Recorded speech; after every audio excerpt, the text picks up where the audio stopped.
Des profondeurs de ma détresse, vers toi, mon Seigneur, mon cœur s'adresse. Entends ma voix, capte mon râle. Ne ferme pas ton grand portail. Si tu retiens tous nos péchés, qui donc se tient, qui survivrait? Tu es pardon d'éternité, tel est ton nom, toute bonté. Ô Israël, espère, espère en l'Éternel qui est ton Père, débordant de grâce et d'amour. Espère encore, espère toujours. Ô Israël, espère, espère en l'Éternel qui est ton Père, débordant de grâce et d'amour. Espère encore, espère toujours. Je soupire et mon âme attend un mot de toi, un rire, un chant. Comme un gardien, l'esprit vigile guette un matin anxieux, fébrile. Comme un gardien guette l'aurore, ainsi mon âme t'attend, Seigneur. Prisonnière, elle espère encore, fluette flamme des profondeurs. Ô Israël, espère, espère en l'Éternel qui est ton Père, débordant de grâce et d'amour. Espère encore, espère toujours. Ô Israël, espère, espère en l'Éternel qui est ton Père, débordant de grâce et d'amour. Espère encore, espère toujours.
Bonsoir à toutes et à tous. Avec l'aide de Dieu et votre permission, on va faire un morceau de l'Ikouta Halachot de Rabbi Nathan.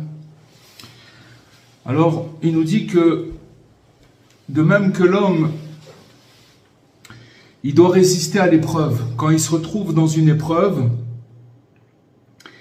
c'est-à-dire, c'est quoi l'épreuve? Quand il est confronté à des désirs, à des mauvais désirs, il doit résister à cette épreuve et ne pas se laisser entraîner par ses désirs. Il parle, Rabbi Nathan, de désirs qui soient permis ou interdits. On peut avoir des désirs permis, comme par exemple, c'est permis de manger 3 kilos de viande, mais seulement, c'est pas quelque chose qui va être bénéfique pour nous. Donc, ça veut dire que c'est permis. Il n'y a pas une interdiction de manger 3 kilos d'entrecôte, mais seulement si une personne va le faire, alors elle va se retrouver dans une situation où elle pourra plus bouger. Et donc, c'est pas quelque chose qui est bon pour elle. Donc, il y a des désirs, c'est un exemple que j'ai donné, mais il y en a des milliers, des désirs donc qui sont pas bons pour lui et qui sont interdits, et même des désirs qui sont permis. Donc, de même, il va falloir qu'il se renforce dans l'épreuve, d'accord? Même s'il a failli, s'il est tombé grandement, s'il a grandement fauté. Donc, c'est-à-dire que maintenant, c'est sûr qu'il doit résister, mais que maintenant, s'il s'est retrouvé dans une situation où il est tombé, alors, il doit se retenir de ne pas tomber complètement, que Dieu nous en préserve. On va expliquer tout ça. En vérité, tomber complètement, ça veut dire de baisser les bras et de se décourager. C'est-à-dire, vu la situation, la personne, si vous voulez, elle capitule. Elle dit c'est plus pour moi, c'est pas pour moi. Elle arrive pas à se remonter le moral. Ça s'appelle complètement. Ça veut dire que de tomber complètement. C'est-à-dire de dire si j'en suis là maintenant, alors c'est pas grave. De toute façon, si j'ai perdu pour perdu, alors je vais jusqu'au bout. Ça s'appelle tomber complètement. Que Dieu nous en préserve. Et en fait, il nous dit que il y a des fois, on va rencontrer de nombreuses personnes qui se sont découragées et prétendent, ces personnes, elles prétendent qu'il leur est impossible de continuer à suivre le droit chemin. C'est-à-dire que maintenant, elles sont tombées dans le découragement et qu'elles ne voient pas d'issue, elles prétendent qu'elles ne peuvent pas continuer à suivre le droit chemin. Et il nous dit, Rabbi Nathan, en fait, que cette façon de penser, cet esprit, il vient que de leur passion et de leur penchant au mal. Les passions et le penchant au mal, ils ont une énergie. Pourquoi? Parce qu'ils cherchent un prétendu motif pour se détourner de Dieu. D'accord? C'est-à-dire que maintenant, la passion elle-même et le mauvais penchant, ils cherchent des excuses pour se détourner de Dieu afin de pouvoir céder aux mauvais désirs. C'est-à-dire que, encore une fois, quand une personne elle est tombée, alors ses passions et le mauvais penchant commencent à le tourner et lui faire croire que c'est pas possible de se retenir. C'est-à-dire que maintenant, il trouve un prétexte pour s'éloigner de Dieu et de continuer à être dans ce mauvais désir-là et de continuer dans cette mauvaise voie. Donc, il nous dit en fait, en effet, les raisons et les prétextes que le penchant au mal, il vient amener à la personne, il invoque auprès de chacun, auprès de chaque personne, le penchant au mal, il vient et il a des prétextes innombrables qui viennent pour détourner la personne. Il en a plein, il a plein de cartes comme ça qui sortent à chaque fois. Et il nous dit que le plus souvent, chacun il vient avec chacun avec des prétextes particuliers. Mais pour la majorité des gens, le prétexte qui revient à chaque fois, c'est le manque de moyens financiers. Quand une personne elle a des problèmes de finances, alors c'est le prétexte que le mauvais penchant il utilise pour dire tu peux pas te rapprocher de Dieu.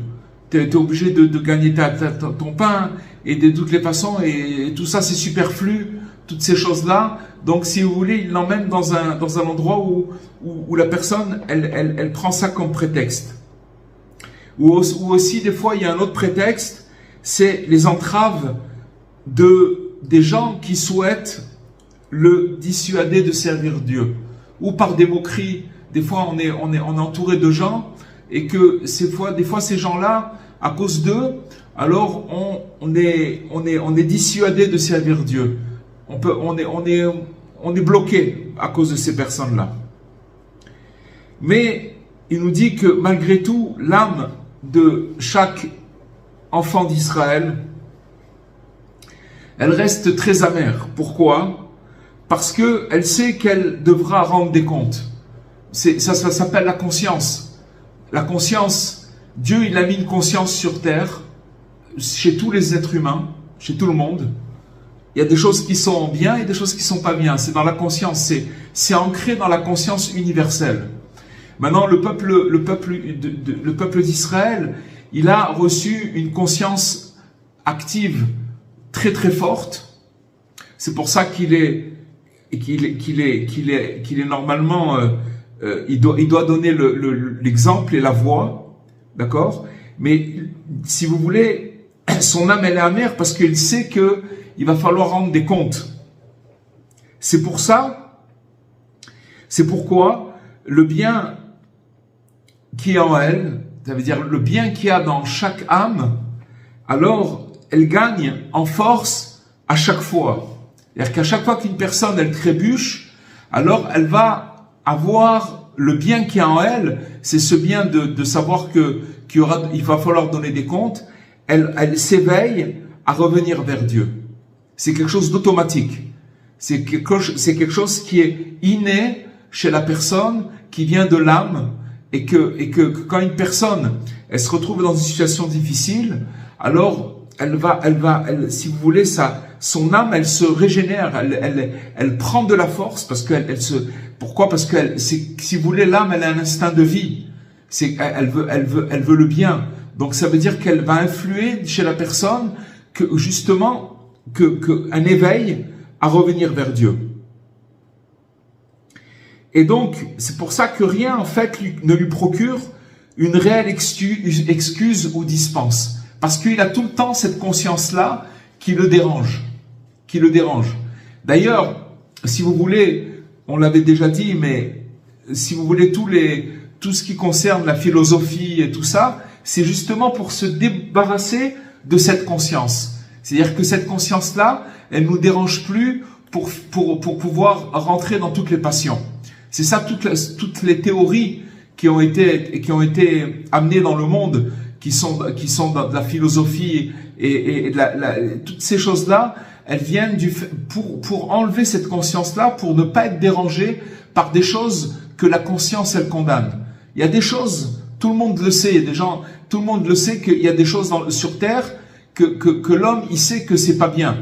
Et maintenant, il va faire des efforts pour se débarrasser de cette conscience et pour pouvoir faire les choses sans être dérangé par cette conscience. Et au contraire, si vous voulez, au contraire, ça veut dire que ces gens-là, ils voient les gens qui ont une conscience comme des gens retardés, comme des gens qui sont archaïques, comme des gens qui sont pas tolérants. Le monde il est à l'envers complètement. Ça veut dire qu'on est arrivé à un paroxysme de folie où, si vous voulez, comme les gens ils veulent exprimer leur passion et leurs mauvais désirs, alors ils sont obligés de se débarrasser de leur conscience. Et pour se débarrasser de leur conscience, si vous voulez, quand ils voient quelqu'un qui a une certaine conscience, alors ils vont le condamner. En fait, si vous voulez, Hitler, il a voulu se débarrasser, Hitler, il a voulu se débarrasser de la conscience qu'il y avait sur terre. Et il dit que cette conscience-là, elle était amenée par le juif. D'accord? Un juif, pourquoi? Parce qu'il voulait débarrasser de cette conscience, parce que il y avait la Brit Mila, il y avait la circoncision. Ça correspond à l'alliance. L'alliance, ça veut dire le pacte que Dieu il a fait avec le peuple d'Israël. Et donc, à partir du moment où cette alliance elle est faite, ce pacte il est fait, alors il va déranger le reste, il va déranger des gens, il va déranger le monde de pouvoir s'exprimer dans leur mauvaise passion. Et donc c'est pour ça qu'il voulait exterminer cette conscience, et donc il voulait exterminer les Juifs de la surface de la terre. C'est un peu ça ce qu'on est en train de dire maintenant. qu'en vérité, cette conscience-là, elle dérange. Elle nous dérange à nous tous par rapport, si vous voulez, à notre âme qui sait qu'il y a des comptes à rendre. On n'est pas, le monde, il n'est pas livré à lui-même. On fait pas ce qu'on veut. On peut pas faire ce qu'on veut. Et donc, qu'est-ce qu'il fait? Donc, rien ne procure une réelle excuse ou dispense si ce n'est cette stratégie qui est élaborée par le penchant au mal, qui, en fait, c'est quoi cette stratégie? Elle consiste à détruire la confiance de l'homme, en lui montrant qu'il n'y a plus d'espoir. C'est-à-dire comment il travaille le mauvais penchant. Quand une personne, elle tombe, elle dégringole, il vient lui faire montrer que, de toutes les façons, là où comme il lui fait montrer, si vous voulez, le côté que c'est grave ce qu'il a fait, alors il l'amène, si vous voulez, il fait une stratégie qu'il élabore pour lui faire montrer t'as plus d'espoir. Voilà, t'as plus d'espoir, t'es arrivé, il lui a enlevé cette confiance qu'il a en lui et il lui enlève complètement l'espoir. Pourquoi? Parce que cette personne, elle constate qu'elle s'est efforcée, cette personne, plusieurs fois de revenir vers Dieu. Elle a essayé, elle a eu, à chaque fois, elle a recommencé, elle a essayé de refaire des efforts après des chutes. Mais après, elle a encore une fois trébuché. Elle s'est encore une fois cassé la figure. Et il nous dit Rabbi Nathan, chacun à son niveau. Peu importe le niveau où la personne elle se trouve, ce phénomène, il se retrouve, c'est un schéma qu'on va retrouver à chaque fois et qui va se répéter.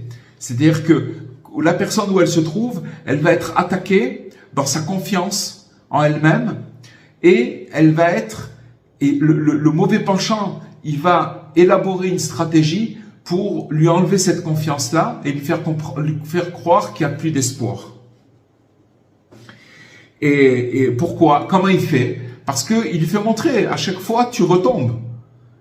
Donc, jusqu'à qu'une personne, elle veut arriver, le mauvais penchant, il veut arriver à ce que la personne, elle arrive à une constatation. J'ai essayé, j'ai mis mon cœur, mais je trébuche à chaque fois.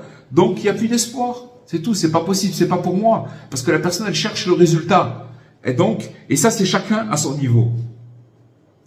Et donc, la personne, elle a l'impression que ce prétexte du mauvais penchant, il le dispense finalement de revenir vers Dieu. Vous voyez, le mauvais penchant, il ficelle la personne. Il lui a dit, ok, t'as essayé, t'as fait tout ce qu'il fallait, d'accord? T'as recommencé, et à chaque fois, tu retombes. Et non seulement tu retombes, mais avec le temps, ça devient même quelque chose d'un peu... Tu t'installes dans cette rechute. Et à chaque fois, tu retombes. Donc maintenant,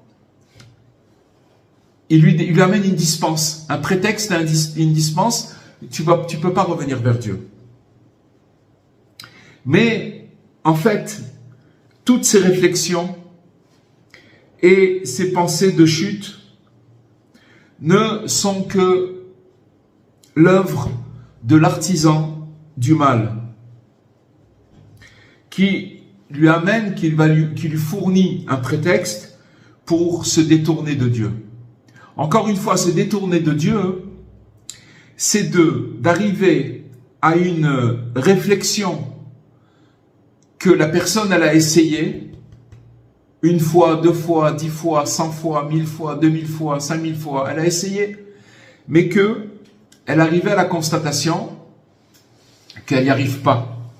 Donc, à partir du moment où elle n'y arrive pas, elle dit, le penchant au mal lui met dans l'esprit, tu peux plus y arriver, c'est pas possible. Et donc, à ce moment-là, la personne, elle se détourne de Dieu, ça veut dire qu'elle va pouvoir continuer son mauvais chemin, mais en croyant qu'elle a un vrai prétexte. En pensant que voilà, j'ai un prétexte, il est vrai mon prétexte. J'ai une vraie excuse. Parce qu'il nous dit Rabbi Nathan que en vérité, le désespoir n'existe vraiment pas. Et que toute personne doit traverser de nombreuses épreuves avant de mériter de pénétrer dans la sainteté. Si une personne, elle a visé la sainteté, la vérité, alors elle va payer le prix. Et le prix, c'est qu'elle va se retrouver dans des situations de chute. Et maintenant, c'est pas la chute en elle-même qui est catastrophique. Ce qui est grave, si vous voulez, c'est les conséquences de la chute. Parce qu'en fait, si vous voulez, le penchant au mal, il en a rien à faire de la chute. La chute, ça l'intéresse pas. Mais il sait que quand une personne, elle va chuter, après, le penchant au mal, il va visiter la personne en lui disant, tu vois bien que tu n'y arrives pas. Renonce. Renonce à la sainteté, renonce à la vérité, laisse tomber, baisse les bras. Et quand une personne, elle est arrivée, que Dieu nous en préserve, à baisser les bras, parce que on lui amène des preuves logiques et tangibles, d'accord, de la logique, et donc la personne, elle se dit, d'accord, et c'est ça le pire. Il n'y a pas pire que ça. Parce qu'après, la personne, elle tombe. Si vous voulez, c'est marqué comme ça que le mauvais penchant, le péché, c'est pas ça qui l'intéresse. Ce qui l'intéresse, c'est la tristesse qui est après le péché, la dépression qui est après le péché, que la personne, parce qu'avec cette dépression, il va petit à petit le faire décrocher de l'espoir, de croire que c'est encore possible. Alors que le désespoir n'existe vraiment pas, peu importe ce qui s'est passé. Si la personne, elle lâche pas, à la fin, elle s'en sortira, ça c'est sûr et certain. On a comment on appelle ça? Rabbi Nachman, il nous a promis, la promesse de Rabbi Nachman, de tous les tzadikim, qu'à la fin, la personne, c'est sûr qu'elle va s'en sortir si elle lâche pas. Maintenant, Rabbi Nathan, il nous amène un exemple extraordinaire. Il nous dit, qui plus grand que le premier homme? Adam Arishon, qui était un homme extraordinaire. C'est l'œuvre de Dieu. Dieu, il a créé le premier homme, c'est son œuvre. C'était une créature extraordinaire, une créature de lumière. Il brillait à tel point que quand Dieu, il a créé l'homme le dernier jour. Il a d'abord créé toute sa création. Il a créé les animaux, les poissons, etc. Tout son univers. Et à la fin, juste avant Shabbat, il a créé le premier homme. Donc ça veut dire que quand il a créé cet homme, c'était un être de lumière que quand tous les animaux le voyaient, ils se prosternaient à lui parce qu'ils pensaient que c'était Dieu lui-même. Imaginez que Adam, le premier homme, il a donné le nom à chaque créature, à chaque plante. C'est lui qui a donné le nom à chaque chose. Pourquoi le nom? Parce que, on l'avait expliqué ça une fois, dans le nom, il y a l'essence même de la chose. Et lui, Adam Arishon, il connaissait le sens profond de chaque chose, les lettres qui étaient assemblées pour que la chose elle-même, elle existe. Une plante, un animal, il est fait de telle sorte, c'est qu'il a un assemblement de lettres qui font que la chose, elle existe.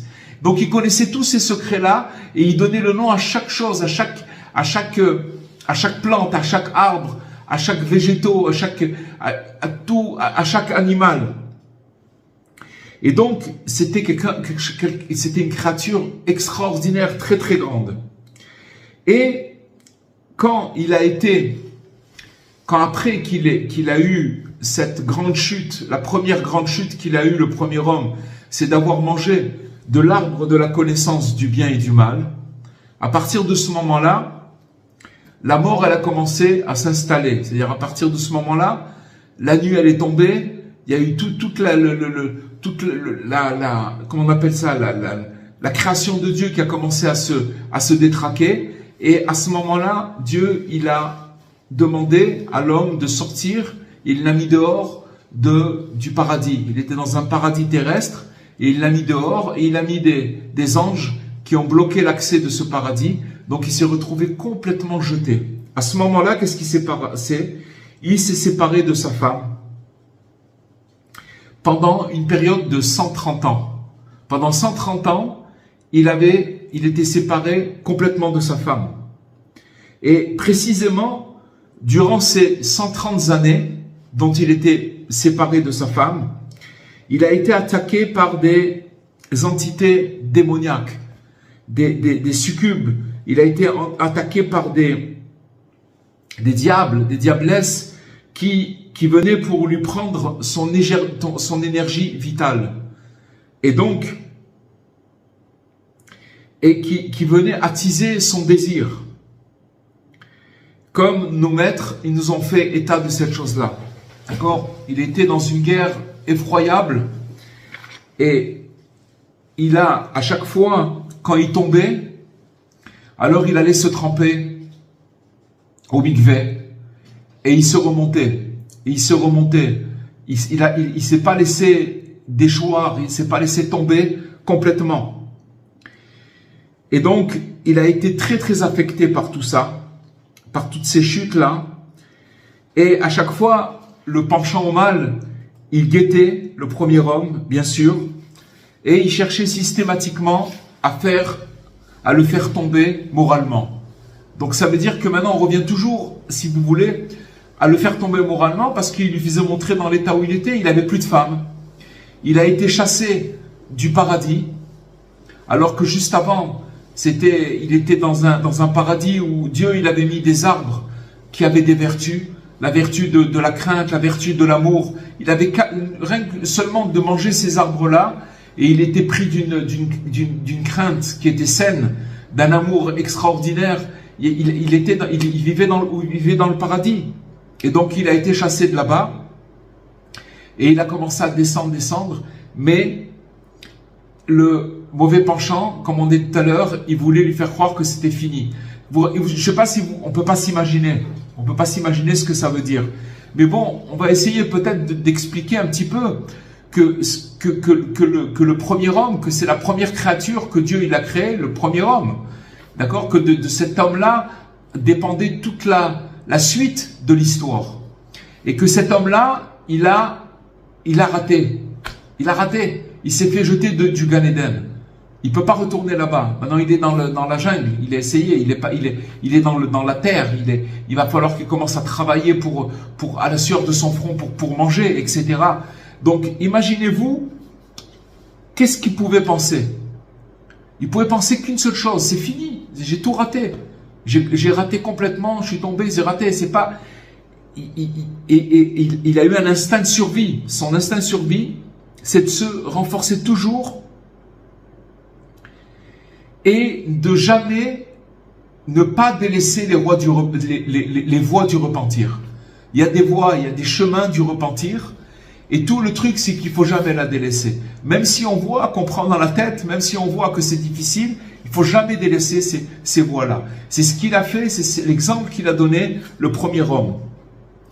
Et il n'a jamais délaissé ces voies, et dans lesquelles il s'était engagé. Et bien que après il a mérité, au terme de ses 130 ans, de retrouver son épouse et de donner naissance à Chet, d'accord, un de ses fils, et que c'est d'ailleurs de ce dernier, de Chet, que tout le monde y fut fondé. Et c'est de lui que sont issus les patriarches, Moshe et le Messie, d'accord, qui viendra bientôt. Et donc c'est de Adam que vient tout ça. Mais c'est que s'il était, c'est marqué dans d'autres endroits, que si le premier homme, il avait succombé aux attaques du mauvais penchant qui lui disait « t'as tout perdu », alors il n'y aurait pas eu de continuation. Ça veut dire qu'il n'y aurait pas eu de patriarche, il n'y aurait pas eu Moshe, il n'y aurait rien eu. Et surtout pas, et sûrement pas le Messie. Ça veut dire que le monde, il se serait arrêté avec le premier homme.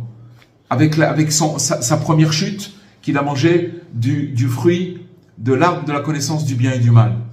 Donc ça se serait arrêté là maintenant. Il a eu un instinct de survie, un instinct de pas lâcher les voies du repentir, et que Grâce à ça, au bout de 130 ans, il a retrouvé son épouse, avec qui il a donné naissance à son fils Chet, et Chet, c'était c'est par ce dernier que tout le monde il a été fait, qu'il a été fondé. Et donc, c'est marqué que Adam, il était lui-même un homme qui était tzaddik, qui était juste, il était chassid durant toute sa vie. Et il quitta ce monde respecté. Malgré, ça veut dire qu'il a réussi à rattraper, il a réussi à revaloriser toutes ces chutes-là, et il a su remonter et ne pas se faire dégommer dans le moral. Eh bien, que nous maintenant, on continue à réparer cette faute à chaque génération, parce que si vous voulez, l'exil, il continue et il est aussi long, c'est parce que chaque fois, chaque personne, elle répare un petit peu cette faute, chaque génération. Mais s'il ne s'était pas renforcé lui-même pour rectifier sa conduite, alors c'est sûr que la réparation, elle aurait été beaucoup plus difficile, y compris pour les justes qui lui succédèrent. C'est-à-dire que si c'était pas remonté, ça aurait été impossible. Ça aurait été très très très difficile de pouvoir réparer. Le fait qu'il s'est pas laissé décourager, c'est ça qui a permis qu'il puisse donner naissance à son fils et que le monde, il a été peuplé grâce à ça. Alors, il en va de même exactement pour chaque homme. Parce que la principale épreuve, c'est de se renforcer lui-même au cours de toutes ses chutes et de tout ce qui lui arrive. C'est ça toute l'épreuve de l'homme. Sur terre, toute l'épreuve de l'homme, c'est pas s'il va réussir, c'est comment il va se comporter et comment il va réagir quand il va avoir des choses qui lui arrivent, des rechutes, des chutes. C'est comment il va se comporter à ce moment-là. C'est ça l'indice. C'est comme ça qu'il va être jugé. Que par ça. Les gens, ils pensent que quand ils ont raté l'épreuve, c'est-à-dire ils ont raté le truc, alors c'est fini. Ils ont raté. Imaginez-vous quelqu'un qui est en train de faire de la course et il n'arrive pas à passer l'arrivée. Alors vous savez, quand il y a des fois des marathons, vous avez 200, 500, 1000, 10 000 personnes qui courent et puis c'est un long parcours. Alors il y a des gens qui, pendant le parcours, ils abandonnent et ils n'arrivent sûrement pas à l'arrivée ou ils abandonnent au tiers du chemin ou à la moitié ou aux trois quarts, ils n'arrivent pas à la fin. Et donc ça s'appelle rater, d'accord? Mais ça c'est une conception qui est complètement fausse. Parce que dans notre tradition, ce que les tzadikim nous apprennent, et dans la Torah, c'est que ça n'existe pas de rater. Parce qu'on peut toujours se rattraper. Toujours, tout le temps. Toujours. Ça n'existe pas rater. C'est maintenant comment on va pouvoir se comporter, comment on va pouvoir réagir à ce que le monde il appelle rater, chuter. C'est ça l'épreuve de l'homme. C'est comme ça que l'homme, comment il va pouvoir se renforcer devant toutes ces chutes-là.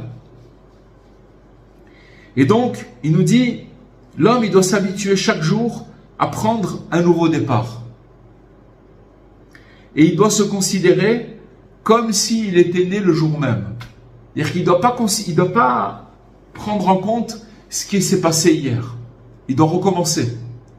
Il doit recommencer. Ça, c'est une clé pour que, si vous voulez, désamorcer l'attaque du mauvais penchant. Le mauvais penchant, il vient le décourager complètement. Il dire, c'est pas possible, tu regardes ce que tu trucs. Encore une fois, il vient le décourager.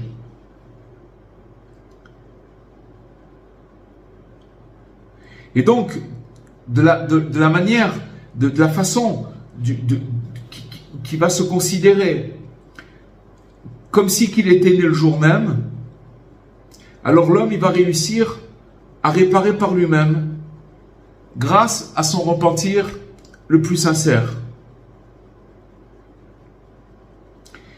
C'est ça qui va lui donner la force de pouvoir, parce que à partir du moment où une personne, elle se voit comme nouvelle tous les jours, en vérité, elle est vraiment nouvelle. Le problème, c'est que nous, on a un problème d'érosion. C'est qu'on a l'impression que chaque jour qui passe, alors on rentre de plus en plus dans la vieillesse et dans le problème, etc. Alors que c'est complètement faux. C'est complètement faux. C'est qu'en vérité, tous les jours, Hachem, Dieu, il nous renouvelle. Il renouvelle sa création. Donc chaque instant, il est nouveau. On avait fait une fois un cours là-dessus. C'est toute la vertu du Messie. C'est qui le Messie? C'est quelqu'un qui s'est tellement renouvelé à chaque instant qu'il est comme un petit bébé. Il s'est renouvelé. Il est complètement renouvelé. Il s'arrête pas à ce qui s'est passé. Il continue. Mais en ce qui concerne ce qu'il n'aura pas réussi à rectifier totalement, d'accord? Donc ça veut dire que maintenant, écoutez bien cette chose, c'est très très important. Il y a ce qu'on a dit maintenant qui doit mettre toutes ses forces pour se remonter le moral, se renforcer lui-même au cours de ses chutes, d'accord, et tout ce qui va lui arriver. Ça, c'est une chose.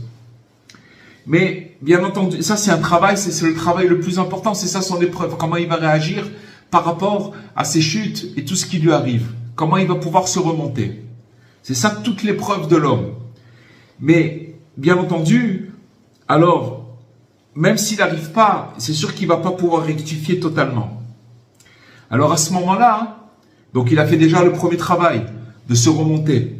Mais il doit rester confiant dans la force et le mérite des justes et des saints qui sont capables de tout transformer pour le bien.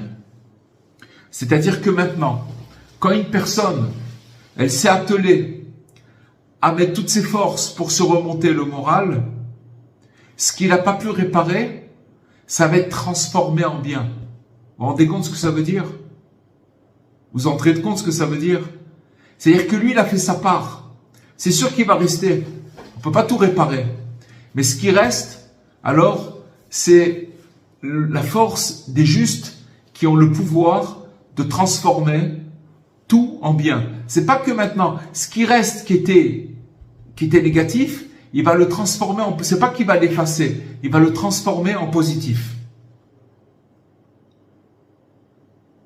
Et donc, la condition sine qua non de la réussite, c'est quoi? C'est qu'il ne devra pas perdre espoir en le fait de placer sa confiance en Dieu. C'est ça la condition.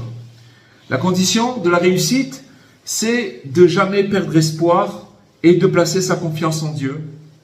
Et en nourrissant toujours l'espoir et en multipliant les appels et les supplications à Dieu. Quand une personne elle est dans la détresse, qu'elle est tombée, alors à ce moment-là, il ne doit pas perdre confiance en Dieu et il doit appeler Dieu et il doit crier vers Dieu et il doit le supplier. Pourquoi? Parce que la bonté se trouve auprès de Dieu. Dieu, il n'est que bonté. Et auprès de lui abonde le salut. Ça veut dire que auprès de Dieu, il n'y a que le salut. Donc ça veut dire qu'il faut, en quelque sorte, en d'autres termes, si vous voulez, il faut s'adresser à la racine des choses. Quand une personne, elle tombe, elle perd complètement le nord. Elle croit que c'est fini. À ce moment-là, il faut savoir que ces pensées-là, c'est le filet du mauvais penchant qui vient pour le ficeler. Une fois qu'il est ficelé, alors ça y est, après, elle se laisse mourir. C'est-à-dire quoi se laisser mourir? C'est-à-dire, ok, je vis, c'est pas grave, voilà, c'est comme ça. C'est pas, j'ai pas, de toute façon, et la personne, elle est aigrie. Alors qu'il nous dit, Rabbi Nathan, complètement le contraire. Il nous dit que quand une personne, elle va se remonter, elle va chasser elle sait qu'il y a de l'espoir puisque le désespoir n'existe pas. Ce qui va lui rester à réparer, alors c'est le tzaddik qui va transformer tout ça en bien. C'est extraordinaire. Extraordinaire. Voilà les amis.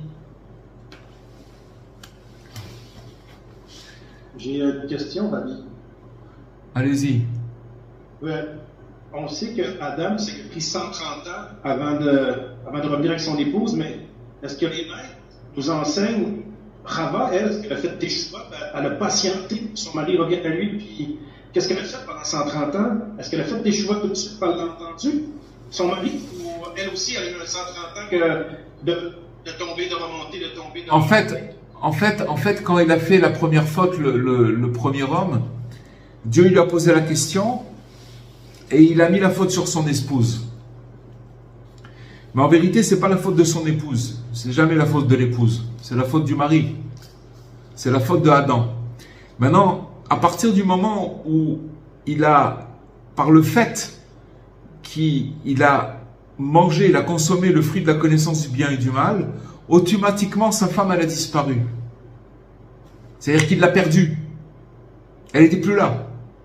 Maintenant, en se remontant le moral, malgré les attaques qu'il avait, petit à petit, si vous voulez, ça a mis 130 ans pour qu'elle revienne. Mais pourquoi? Parce qu'il ne s'est pas découragé. Il l'a retrouvée. Donc si vous voulez, je ne sais pas si elle, parce qu'elle, elle dépend de son mari. La femme, elle dépend de son mari. Comment il va se renforcer comme un truc, c'est ça comment s'appelle l'indice, c'est ça l'indication. Donc on peut dire maintenant on peut dire comme ça que le fait il l'a retrouvé la femme par excellence. Ce que veut dire la femme, c'est-à-dire sa couronne, il l'a retrouvée. Voilà ce qu'on peut dire. Mais est-ce que vous croyez qu'elle, pendant 130 ans-là, elle restait très pure, elle l'a attendu? Sûrement, elle était à sa place, sûrement. Mais cette catastrophe, elle a amené quand même des choses des choses difficiles. Parce qu'après d'avoir mangé, elle aussi, elle a souffert. Maintenant, pour enfanter, il faut enfanter dans la souffrance. Il y a eu, c'est pas tout le monde, toute la création, elle a été touchée par cette catastrophe. C'est une catastrophe qu'il y a eu. Mais malgré tout, alors voilà. Et Rabbi Nathan, il dit qu'à la fin, ça aura valu la peine toute cette catastrophe pour les enseignements que Rabbeinu il a ramenés, qui vont tout réparer. Et qui vont faire, à la fin, le monde, il sera beaucoup plus beau que ce qu'il était avant la dégradation qu'il y a eu. C'est quelque chose pour l'instant, on est dans... Comment? C'est incroyable. Bien sûr. Mais c'est ça, sinon, alors ça veut dire quoi? On est des traits de la patte, c'est-à-dire c'est sûr qu'on est des traits de la patte, mais je veux dire, qu'est-ce que ça veut dire? Où on va? On est des cinquième classe? Non. Tout tient sur justement cette faiblesse-là. C'est comme on a dit, le monde, c'est une stature. Il y a eu l'époque des patriarches, c'était la tête de l'humanité. Après, si vous descendez, vous avez le torse, après les hanches, les jambes, les genoux, les mollets, les trucs. Nous, on est les talons de tout ça. Donc, c'est vrai qu'on est les plus faibles, mais d'un autre côté, c'est par ce côté faible que tout va être réparé. Et donc, Rabbeinu, son enseignement qu'il a amené, c'est qu'à la fin, il va finir par tout réparer. Parce que ça va tout réparer. Il a dit, Rabbeinu, il a dit que ce que moi j'enseigne, c'est ce que Mashiach, il va enseigner au monde entier. La différence, c'est que moi, on m'écoute pas, mais le Mashiach, on va l'écouter. Alors maintenant, c'est sûr que ceux qui sont attachés au tzaddik, à Rabbi Nachman, alors ils vont faire des efforts pour essayer d'accomplir les conseils, etc. Et donc on est en avance sur l'époque messianique, c'est déjà l'époque messianique. Mais à la fin, tout sera réparé et tout ça sera beaucoup plus beau que ce que c'était avant d'avoir mangé l'arbre de la connaissance du bien et du mal. Parce que tout aura été recyclé, tout le mal, il sera transformé en bien. Et ça sera beaucoup plus grand, plus majestueux, parce que on sera passé par toute cette épreuve-là. Voilà. Merci beaucoup. Avec plaisir. Bonsoir, Rab. Bonsoir, M. Charbit. Si vous permettez, M. Charbit. Oui, bonsoir, Rab, excusez-moi. Bonsoir. Rab, je peux me permettre de vous citer ce que dit, en fait, dans le livre Questions-réponses sur Breslev.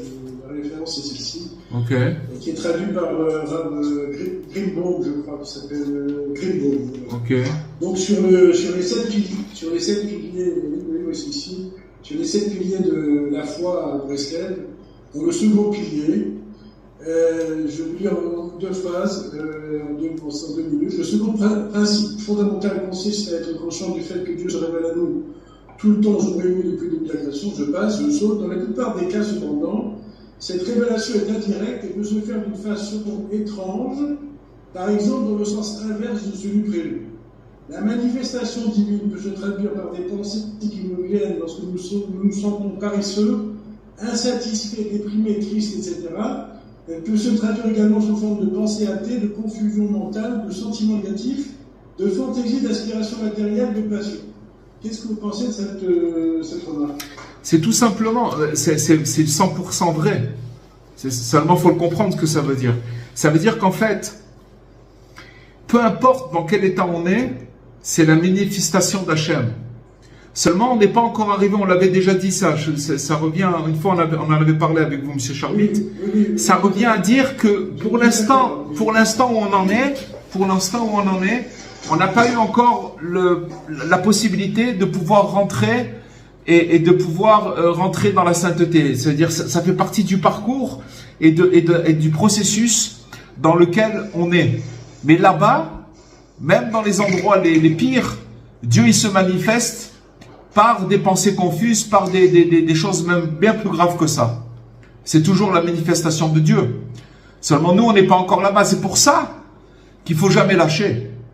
Parce qu'en fait, ce qu'il nous dit, c'est que, ok, si t'es là-bas, c'est que t'es pas encore arrivé. On est tous pas arrivés.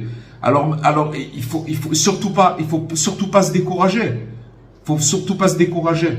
Vous comprenez la nuance ou pas? Oui, tout à fait. Non, mais je peux pas dire non plus, c'est Yetzer Hara. Comment? Non, même le Yetzer Hara, c'est Hachem.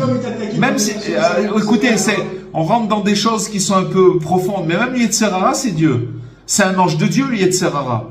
Et si quelqu'un il est attrapé par le Yetzer Hara, ça veut dire que pour l'instant, il est entre ses mains. Maintenant, être entre ses mains, ça veut pas dire baisser les bras.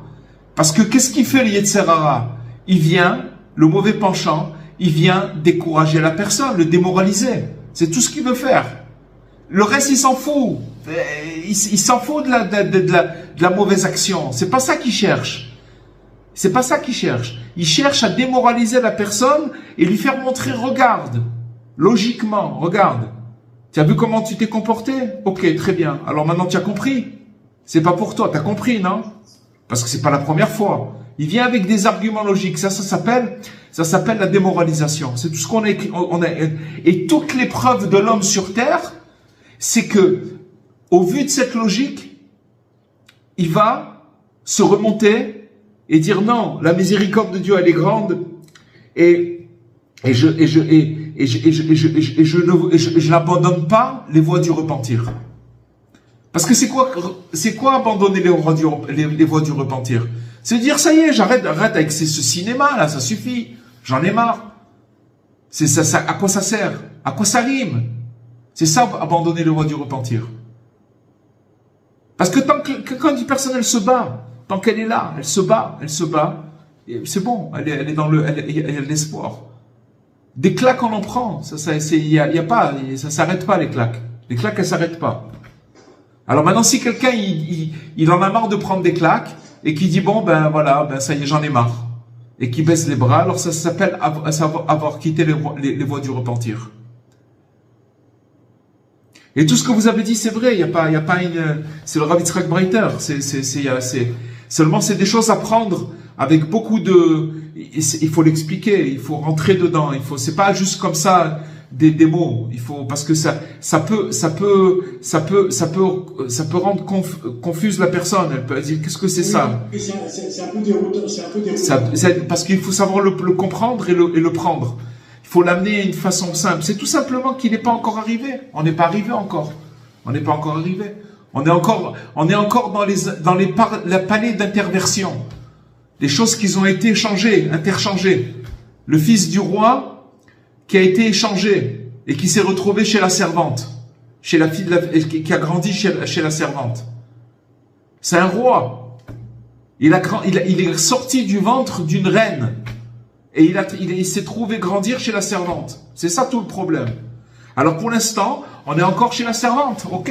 Mais maintenant, si tu es sur la servante, qu'est-ce qu'il fait le Yetzer Hara, le mauvais penchant? Il te dit, t'es un serviteur, tu vaux rien du tout. Comprenez? Alors que c'est un roi. Alors que c'est vrai que c'est très contradictoire de continuer à croire qu'on est un roi alors qu'on se comporte comme des serviteurs. Comprenez? Accepte ta condition et ne te vexe pas, surtout. Accepte-la, ne te vexe pas et continue à espérer vers Hachem. C'est ça toute l'épreuve de l'homme sur terre. S'il a fait ça, s'il s'accroche à ça, c'est Rabbeinu, c'est la force de Rabbeinu. S'il s'accroche à ça, à la fin, ce qui lui restera à réparer, c'est le tzaddik qui transforme tout ça en bien, tout ce qui lui reste. C'est ce qu'il a dit, le dit Rabbi Nathan Befirouche dans l'Écoute à la Chod. Vous comprenez? Voilà, Bezrat Hashem. On en est tous là, hein, on est tous dans le bateau. Tous dans le bateau. Qu'Hachem il ait pitié de nous et qu'on s'accroche à Rabbeinu comme des fous, il faut s'accrocher. Comme des fous, vraiment des fous. Et voilà, pour Hachem. Merci beaucoup, Rav. Très très beaucoup. Voilà les amis, Bezrat Hashem. Merci. Excusez-moi, Rabbi Cohen. On parle du bateau, vous parlez du bateau. Et ce Shabbat, j'ai vu les 7 mendiants. Ouais. Et c'était le mendiant sourd. Et j'ai retrouvé dans ce texte, avec le Licoté Moharan, les paroles de votre chanson Au bruit du bateau, en fait. Ah oui, oui. De la vague. Oui. C'est un enseignement, c'est le premier enseignement du Licoté Moharan. Oui, Ouais, bien sûr. Bien sûr, Bezrat Hashem. C'est magnifique. Bon Hashem. Qu'on ait le mérite de continuer à s'accrocher à Rabbeinu et que Bezrat Hashem, c'est la plus belle, c'est le plus bel endroit, c'est un grand mérite, Bon Hashem. Chaque fois qu'on arrive à se retrouver, c'est le Bon Hashem. Il faut apprécier Bon Hashem. Voilà les amis, chers amis, merci à vous et Bezrat Hashem. Comment? On pourrait avoir le cours. Bezrat Hashem, oui, je vais essayer de le mettre en ligne, Bezrat Hashem, rapidement, le plus rapidement possible. Merci. Alors que Dieu vous bénisse, une belle semaine et Bezrat Hashem, avec l'aide de Dieu, qu'on puisse se retrouver la semaine prochaine. À bientôt, au revoir.